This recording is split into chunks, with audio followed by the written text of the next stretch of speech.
Bismillahirrahmanirrahim. Assalamualaikum warahmatullahi wabarakatuh. Alhamdulillah, salatu wassalamu ala rasulillah wa ala alihi wa sahbihi wa man walah, amma ba'd. Tullab wa talibat KMI kelas 12 yang dimuliakan Allah Subhanahu wa taala.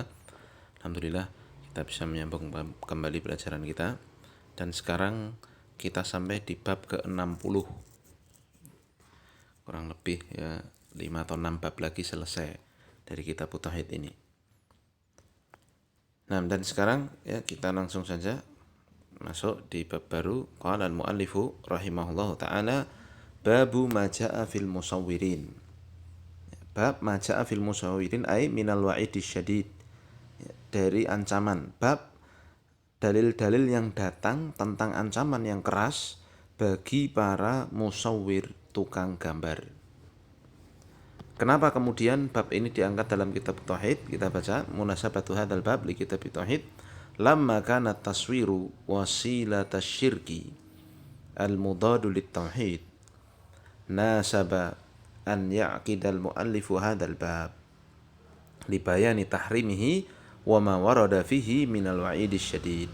Ketika menggambar, melukis dan juga termasuk memahat ya, itu merupakan sarana kesyirikan yang bertentangan dengan tauhid, maka sangat pantas sekali jika penulis mengikat pembahasan tentang bahaya melukis, menggambar, mematung ya, itu dalam satu bab khusus ini ya, untuk menjelaskan haramnya perkara itu ya, dan juga menjelaskan apa yang datang dari ancaman-ancaman yang sangat keras terkait dengan menggambar, melukis ya, makhluk yang bernyawa ya, mematung makhluk yang bernyawa ini.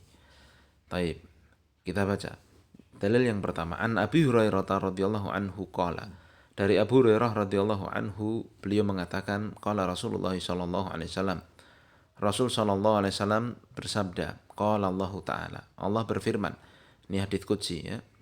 Wa man adlamu mimman dhahaba yakhluqu ka khalqi fal yakhluqu dzurratan au liyakhluqu habbatan au liyakhluqu sya'iratan. Allah mengatakan waman adlam ay la ahada adlamu minhu, tidak ada yang lebih zalim daripada orang yang dhahaba yakhluqu ka khalqi ay li'annal musawwira yudahi khalqallah. Karena seorang yang menggambar itu apa? Menandingi ciptaan Allah. Maka Allah mengatakan di sini, siapa yang lebih zalim daripada orang yang menciptakan, yang menandingi seperti ciptaanku. Siapa yang berusaha menandingi ciptaanku? Maka Allah mengatakan falyakhluqu dzurratan. Hendaklah dia menciptakan dzurrah, ai an-namlatus saghirah. Ya, semut yang sangat kecil. Auliyah luku habbatan. Ya, ta'jizun akhar, ini pelemahan, bentuk pelemahan yang lain. Ya, atau buatlah habbah, ai habbata hintatin fiha ta'mun wa madatu nabatin wa intajin. Yaitu apa? Satu biji gandum yang dipakai makan dan juga ada apa? Material nabati dan juga produksi ya, bisa dipakai untuk, maksudnya untuk membuat bahan-bahan yang lain ya, roti dan sebagainya. Au liyakhluqu sya'iratan, atau coba dia naun akhar minal hubub ya, coba dia buatlah apa? Satu biji tepung ya, tepung yang sangat apa? Tepung gandum yang sangat apa? Kecil sekali itu. Masya Allah. Kalau bisa, ciptakanlah itu kalau bisa. Taib akhrajahu ya, hadis ini sahih dikeluarkan oleh Imam Bukhari dan Muslim. Maksudnya apa ini hadis ini? Mana global dari hadis ini? Yarwin Nabi sallallahu alaihi wasallam an Rabbih azza wa jalla. Nabi meriwayatkan dari Tuhannya. Annahu yaqulu, bahwa Allah mengatakan la ahada asyaddu dzulman, tidak ada satu orang pun yang lebih zalim mimman yusawwirus suwara ala syakli khalqillah, daripada orang yang menggambar gambar-gambar yang menyerupai dengan ciptaan Allah. li'annahu bidzalika yuhawilu musyabahatallahi fi fi'lihi. Karena dia dengan gambar tersebut dia berusaha menandingi Allah dalam perbuatannya. Thumma yatahaddahu Allahu azza wa jalla wa yubayyinu ajzahu. Kemudian Allah menantang mereka dan menjelaskan kelemahan mereka. An ayyakhluqa asghara syai'in min makhluqatihi wa huwa dzarrah. Ya. Allah menantang mereka untuk membuat satu yang paling kecil dari makhluknya, yaitu semisal dzarrah. Ya, satu semut kecil aja kalau bisa bikin. Bal huwa ajizun an yakhluqu ma'adna min dzalika wa huwal jamadus shaghir. Bahkan mereka pasti tidak mampu untuk membuat yang lebih kecil dari semut itu.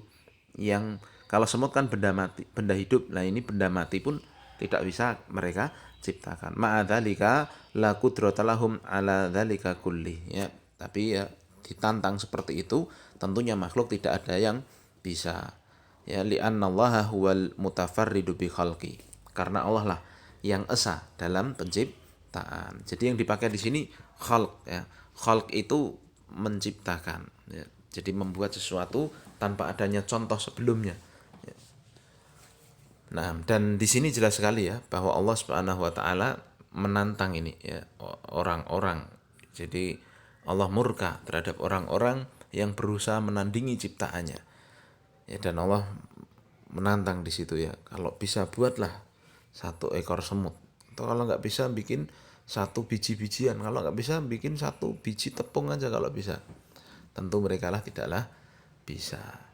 Keterkaitan hadis ini dengan bab ya annahu yadullu ala tahrimit taswir wa annahu min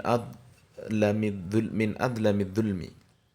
Bahwa ini jelas sekali menunjukkan haramnya menggambar dan bahwa menggambar itu merupakan kezaliman yang paling zalim. Ya, para ulama juga menyebutkan ya, taswir di sini ya mencakup menggambar, melukis ya, lalu juga apa? Mematung, memahat itu loh. Nah, adapun memang untuk masalah fotografi ya, ada sebagian ulama yang membolehkan, ada yang menyamakan dengan taswir ya, tetapi yang hati-hati ya intinya apa? Jangan sampai kita terjatuh dalam perkara bermudah-mudahan dengan foto tersebut. Kemudian yang perlu dipahami ya satu perkara yang sangat penting bahwa yang dinamakan gambar di situ adalah gambar makhluk bernyawa ada kepalanya begitu. Ya, Syekh Albani rahimahullah taala, Syekh Albani pernah ditanya, ya, bagaimana batasan gambar itu hai Syekh? Maka beliau menyebutkan berdasarkan hadis dari Nabi, innamas suwaru hiyar ra'su.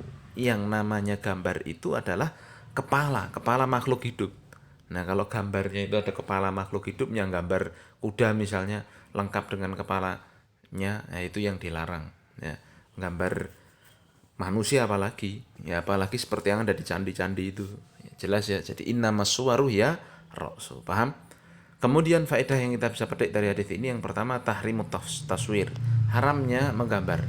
Bi ayyi wasilatin wujida wa annal musawwira min adlamid dhalimin.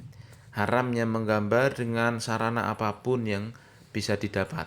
Dan yang namanya menggambar, tukang gambar ini termasuk orang zalim yang paling zalim. Yang kedua, wasfullahi annahu yatakallam. Menyifati bahwa Allah itu berbicara. Dari mana? Yaitu Allah ya mengatakan hadis qudsi tersebut. Tiga, anna taswira mudahatun li khalqillah. Bahwa menggambar, mematung, melukis itu adalah menandingi ciptaan Allah. Wa muhawalatun li musyarakatihi fil khalqi. Dan itu sebagai bentuk apa? Upaya dia untuk menyekutukan Allah dalam penciptaan. Nah, makanya itu bahaya. Ya. Lalu yang keempat, annal qudrata 'alal khalqi min khasa'isillahi subhanahu wa ta'ala. Bahwa kemampuan atas makhluk itu ya, kemampuan untuk menciptakan makhluk itu hanyalah kekhususan Allah Subhanahu wa taala. Hanyalah Allah yang bisa, tidak ada yang lain selain Allah Subhanahu wa taala yang mampu untuk menciptakan makhluk. Baik.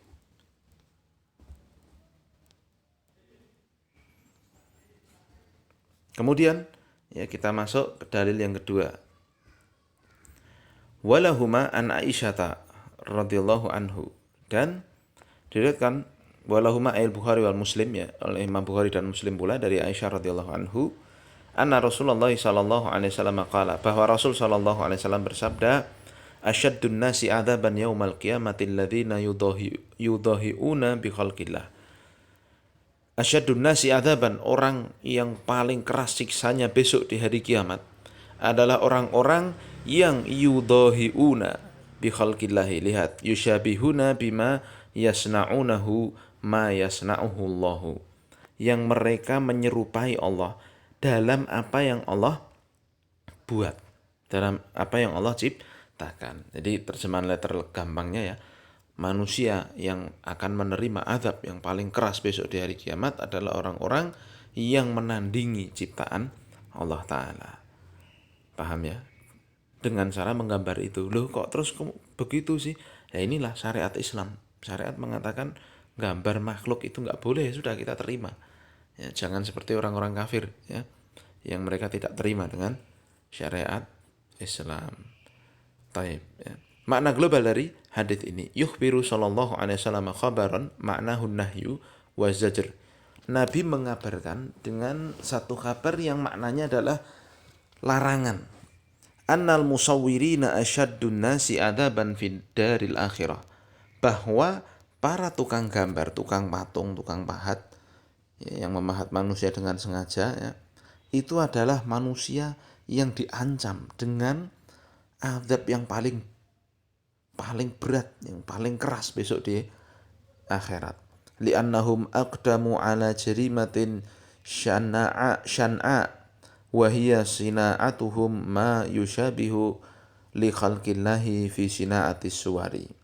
Karena mereka melakukan dosa yang sangat jelek, yaitu mereka berusaha menciptakan ciptaan yang menandingi ciptaan Allah Subhanahu wa taala dalam proses pembuatan mereka gambar, lukisan atau pahatan itu. Nah, dan orang memahat itu kan kalau ditanya kamu ngapain? Ya, memang dia berusaha membelat, kalau bahasa Jawa nih. Mengapa membelat ya, meniru persis apa yang dia ingin tiru itu. Ya contoh kalau di Prancis mungkin ada terkenal namanya patung Madame Tussauds katanya. Di situ ada foto-foto apa? Bukan foto ya, pahatannya Bung Karno misalnya, pahatannya Jokowi misalkan, dan dibikin persis. Mereka kalau ditanya kamu ngapain bikin ini? Ini memang kita bikin persis seperti mereka sebagai bentuk penghargaan bagi mereka katanya. Dan mereka benar-benar berusaha sepersis mungkin dengan ciptaan Allah yang telah menciptakan Pak Karno, Pak Jokowi, dan yang semisalnya itu. Paham ya? Ini contoh nyatanya seperti itu. Tapi keterkaitan hadis ini dengan bab annahu yadullu ala syiddati uqubatil musawwirin. Ya, bahwa hadis ini menunjukkan kerasnya hukuman bagi para tukang gambar. Mimma yufidu anna taswira jarimatun kubra. Yang mana ini menunjukkan bahwa gambar itu merupakan dosa yang sangat besar. Gambar makhluk loh ya. Nah, saya juga punya teman tukang gambar, tapi alhamdulillah ya setelah setelah tahu ngaji kitab tauhid masalah seperti ini, gambar pemandangan, gambar benda mati begitu. Dan itu tidak masalah karena memang bakatnya di situ dan kaya itu. Nah, kalau memang demikian ya, kalau memang bakatnya itu. Nah, jadi intinya kalau sudah tahu ini ya kita lakukan. Jangan lagi gambar-gambar makhluk yang ada kepalanya, makhluk hidup yang ada kepalanya. Paham ya? Faedah yang kita bisa ambil dari hadits ini yang pertama, tahrimut taswir bi jami' ashkalihi wa bi ayyi wasilatin wujida wa annahu mudhahatun li khalqillah. Sama dengan yang sebelumnya tadi faedahnya, pengharaman menggambar dengan segala bentuk, dengan segala tata caranya. Karena itu adalah menandingi ciptaan Allah. Yang kedua, annal adzaba yaumal qiyamati yatafawatu bihasabil jaraim. Bahwa adab besok di hari kiamat itu bertingkat-tingkat sesuai dengan besar dosanya ya. Jadi semakin besar dosanya, semakin jelek dosanya, semakin besar azabnya. Waliyatubillah. Lalu yang terakhir, anna taswira min a'dhami dzunubi wa annahu minal kabair. bahwa gambar itu termasuk dosa besar ini. Gambar makhluk itu dosa besar. Ya ini kan baru tahu ya. Nah, dan ya ini termasuk dosa yang sangat besar. Ya. Maka kita wajib tahu ini. Ini akidah umat Islam, akidah Ahlussunnah wal Jamaah yang harus kita tahu dan kita amalkan. Demikian ya, tolong tugasnya dihafalkan dulu dalilnya. Insyaallah kita ketemu pada kesempatan berikutnya. Subhanakallahumma wa bihamdika, asyhadu an la ilaha illa anta, astaghfiruka wa atubu ilaik. Assalamualaikum warahmatullahi wabarakatuh.